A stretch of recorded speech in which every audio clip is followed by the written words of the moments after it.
aso lua o le aso fua talu ai. Sa whai e fwoi le matou whailunga tele a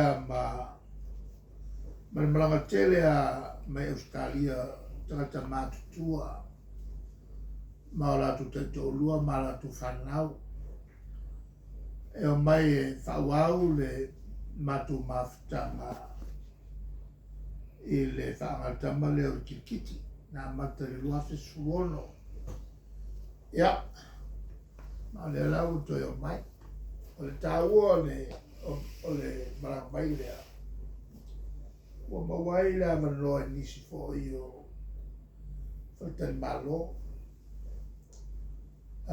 le ngata i lea ia o al whai o na whaiera tu whatau ia mawai ia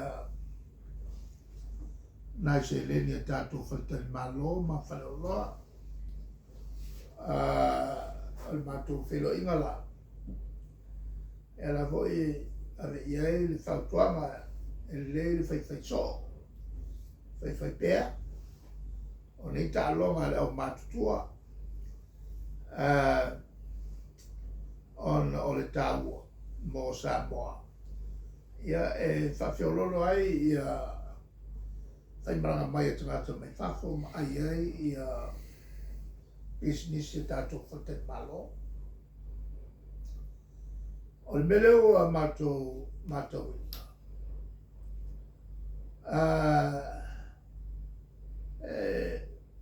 Pei ua whaalua i vai aso ngā mai maki kele ni sila i lua. Launa winga i wha. Kukumu. Kukumu le wako kukumu sa. Launa winga salopo le vale. Tau se lau. Fasa lau pases. Ea. Ele ngata ele nā. Ale le fau o vai ako ua koe whakau le si wakele o whiki. Li kua inga ki kele ai. Ma wa kou se lau. Tangata e malangai. Ea. Mai alo alu pe runga pases. Mai o te manatu. Kai mi uma o ke whaikau ai mele. Na olo uwha ngongo. E le tūlanga le i tātou. O le kausue. O se awangoa.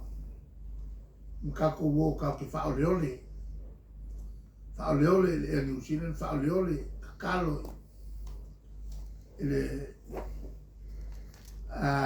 vale del Pasifika se io tu e tātou tangata. Al mele o tu. Ea. E kasi malanga e kusau. E aloi le whaafe kala Samoa. E le alumar koe fwoi mai. Ae whakusa i vanu se lau. Sa masangi o ngā whai malanga i ka koe fwoi mai. E le ngakala Australia. O yo New Zealand. An me whana leo tupu i Australia. Ke leo ka kukupe.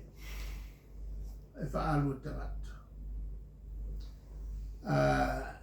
E le tamwhai su e se avano. Pe kako se kungu uoni le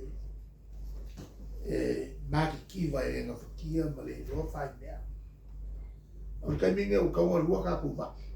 Pe anga wha pea o le whinangalo leo le tunu e o maile i tapiki. E atono la lava e oi ma fie ia i le mea. A wale awa tupu e me sea la tau nei me whafo. Sa tele le la tau se le ni la molango mai.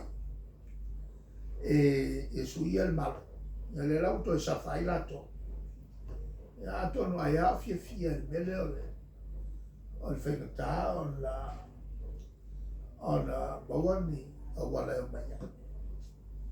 Ai o se tūlanga taun whatau e malo. o koe a maisa ma. O le ai a se upo koe sawai. Kile koe whaaloa kua koe kalamo. E se tūlanga e a maisa ma. O le lef singia pelo ma fo whao. Ma o la lui fo le na e le whenga maloro e le. O maisa kako ma. Kako wale ko kako whai waalele. Mai a le afe se lauli masfu. A feivu se lauli masfu. A le ua. Wa o mai le lua felu fuko. Wa kako ngal maka maka. O le se va. Ai fai ma fai a kako. Ya malele mangaku mamafa. I le afianga na tātou tangata whai malanga ma au whai business.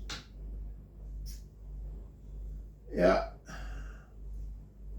o mena sa o mnatu e tomu ai, o tātou o mai e New Zealand pe e New Zealand tō whia mea.